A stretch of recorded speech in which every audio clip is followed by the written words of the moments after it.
తాను అధికారంలో ఉన్నప్పుడు గజ టెర్రరిస్ట్ లాడెన్కు ఆశ్రయం ఇవ్వలేదంటున్నాడు పాక్ మాజీ అధ్యక్షుడు ముషర్రఫ్. లాడెన్ను కడతేర్చడం అమెరికా మిలిటరీ సత్తాకు నిదర్శనమైనప్పటికీ రాజకీయంగా ఇది సరైన చర్య కాదంటున్నాడు.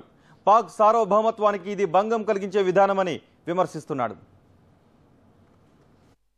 ఇస్లామాబాద్లోని పాక్ ఆర్మీ కేంద్రానికి లాడెన్ స్థావరం కూతవేటు దూరంలో ఉంది. గత 10 ఏళ్ల నుంచి లాడెన్ ఇక్కడే తలదాచుకుంటున్నట్టు అనుమానం. అయితే పాక్ మిలిటరీకి ఈ విషయంలో ఏ పాపం తెలియదని ఆ దేశ మాజీ అధ్యక్షుడు ముషర్రఫ్ కాకమ్మ కబుర్లు చెప్తున్నారు. తాను అధికారంలో ఉన్నప్పుడు లాడెన్కు ఆశ్రయం ఇవ్వలేదని అంటున్నారు. ఇది నిజం, నన్ను నమ్మండి. నా హయాంలో లాడెన్కు పాక్లో ఆశ్రయం ఇవ్వలేదు.